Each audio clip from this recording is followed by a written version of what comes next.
What's up, guys? Good evening. Good evening. Welcome. Welcome. Let's have a look at the market.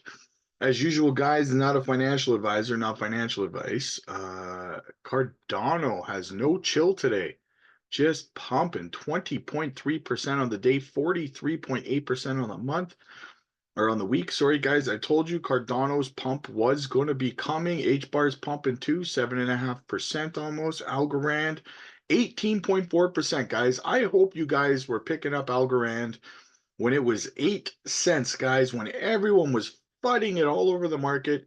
We were telling you that Algorand was going to be a good pickup. Hopefully, you guys stuffed your bags. We definitely did. Love our Algorand. BTC holding 44.2. Very nice. Casp up a little bit, 13 cents. XRP, 67 cents. Very nice. Pyth up 6.5% almost. What else do we got going on here, guys? Look at Joe and AVAX having nice pumps. This is a nice little day in the market here, guys. Nice little day. Gala up 5.1%, 46.4% on the month. Guys, since John declared Gala dead and advised everyone to sell, it is up over 100% since he said that. So, yeah, you should probably think about who you listen to when it comes to your research. All right, what else do we got? There's Jasmine. Jasmine, 4.5% up. Another one that was declared dead, pumping like a madman, up 48.5% on the month. Juicy, juicy, guys. You love to see it. Love when people are wrong. All right, let's see what's going on. SEC meets with Fidelity to discuss spot Bitcoin ETF. In a good sign for Bitcoin ETFs, the SEC has held a meeting with Fidelity Investments to discuss its spot Bitcoin ETF application. In the meeting, Fidelity discussed its pending application as well as submitted a presentation about ETF workflows. A memo on the regulator's website, sorry, my phone's pumping, gives insights into the contents of the presentation made by Fidelity. Fidelity provided the SEC with a presentation entitled Bitcoin ETF Workflows. The presentation included slides that detailed in-kind creation and redemption models. Okay. Arbitrage and hedge are more efficient with physical creations. The presentation stated self-clearing ETF market maker firms can facilitate efficient arbitrage in acting as agency AP for non-self-clearing ETF market maker firms with crypto affiliates. Allowing for physical creation and redemption is critical to enhance trading efficiency and secondary market pricing for all participants.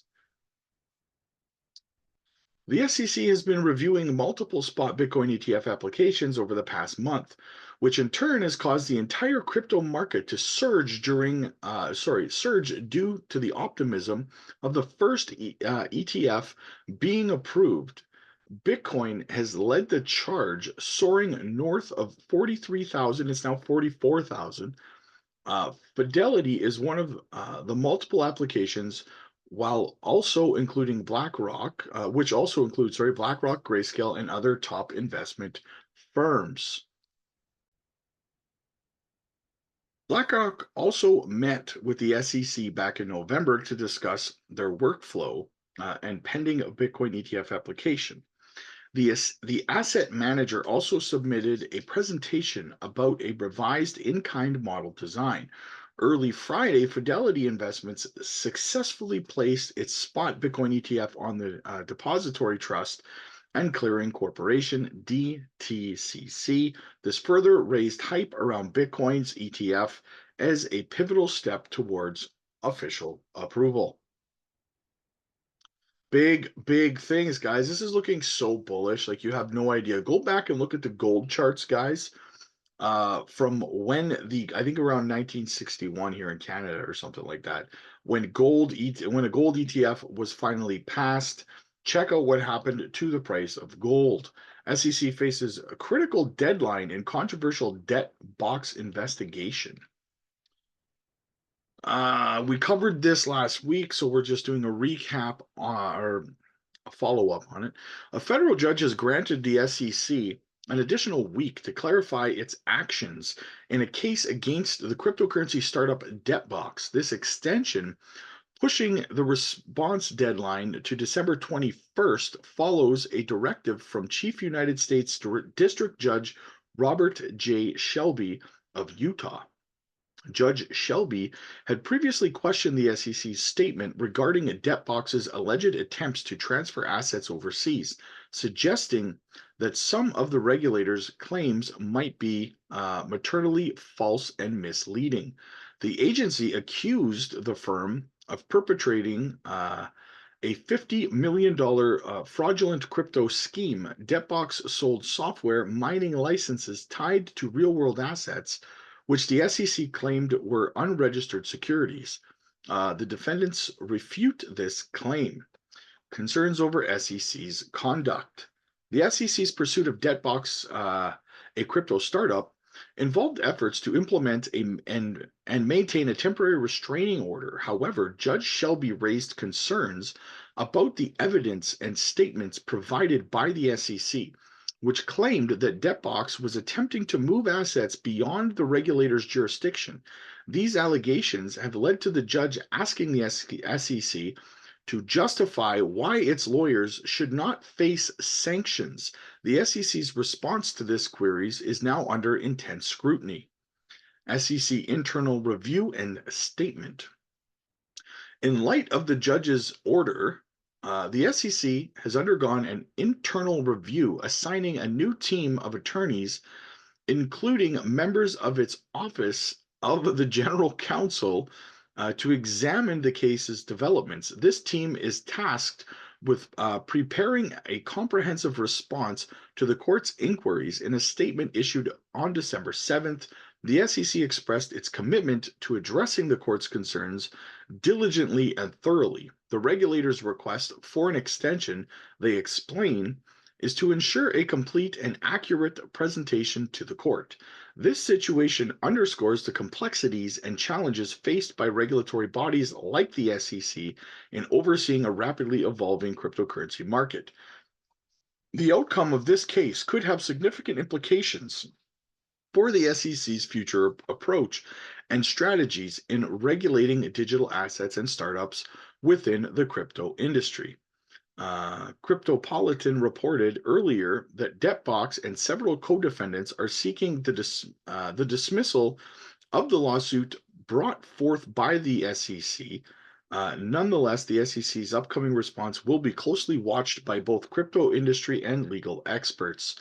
So, guys, basically what the SEC is saying here, or what I am taking from this, is that the SEC is having their lawyers lie to the court, and now that the court is threatening to sanction the SEC's lawyers because they got caught lying, which, let's face it, the lawyers are doing what Gary and the SEC is telling them to do. These lawyers are not just going off on their own little tangent and making up lies themselves, right? So what they're doing now, from what I take from this, what Gary's doing is he's going to throw his lawyers under the bus. So he's bringing in different team of lawyers to answer the question for why these lawyers, the first set of lawyers, lied, right? So he's going to basically throw them under the bus and have a new team of lawyers working on this.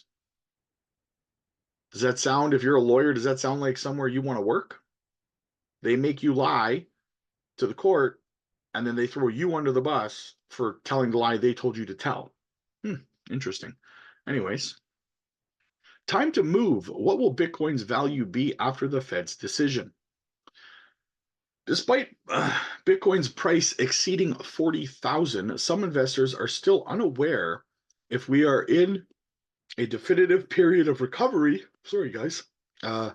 If we're in a definitive period of recovery, it's hard to be convinced of a return after a destructive period of 1.5 years, a sentiment shared by many analysts. However, The big bull may come with ETF approval. A detail highlighted by Nate Garcy, which appears to be a leading signal. GBTC court decision. In August, Grayscale won its lawsuit against the SEC, paving the way for the other potential ETF issuers.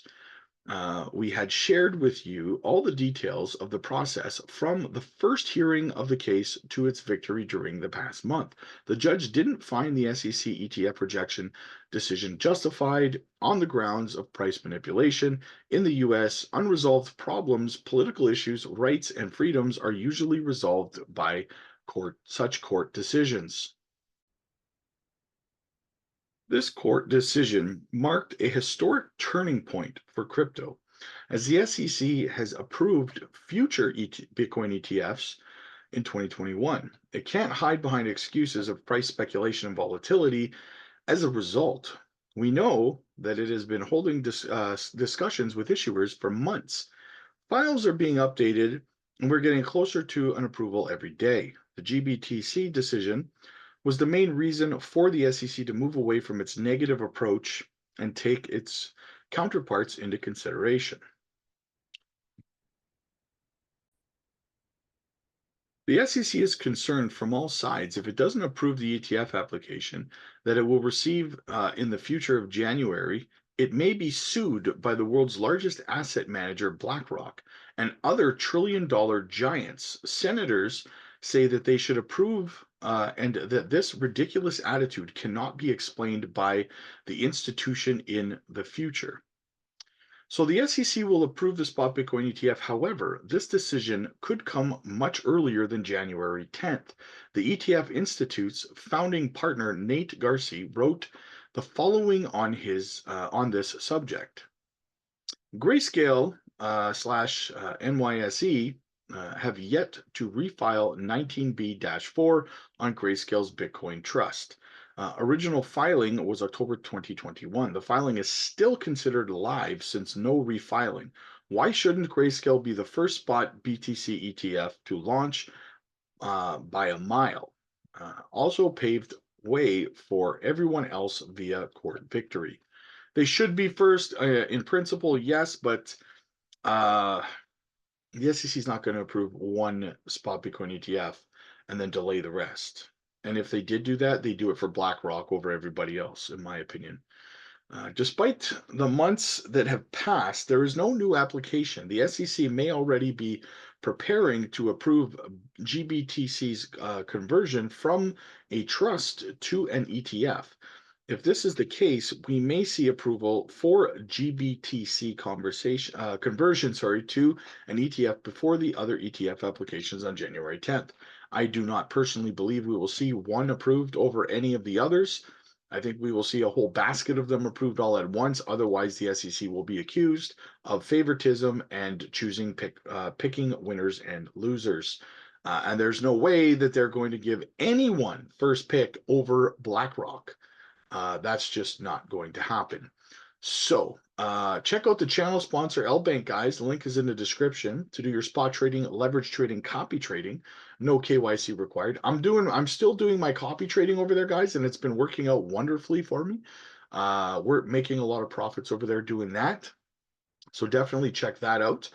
And if you want to get exclusive members only content, guys, we just released a video over on the member side yesterday.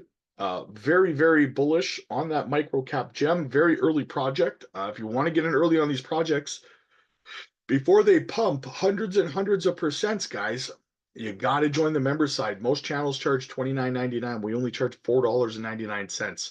So to pay $4.99 and get in on a project where you make 2, 3, 4, 5, 600% profits, sounds worth it to me, man. Sounds worth it to me. Smash the like, smash the subscribe button, guys, and I will see you in the next one.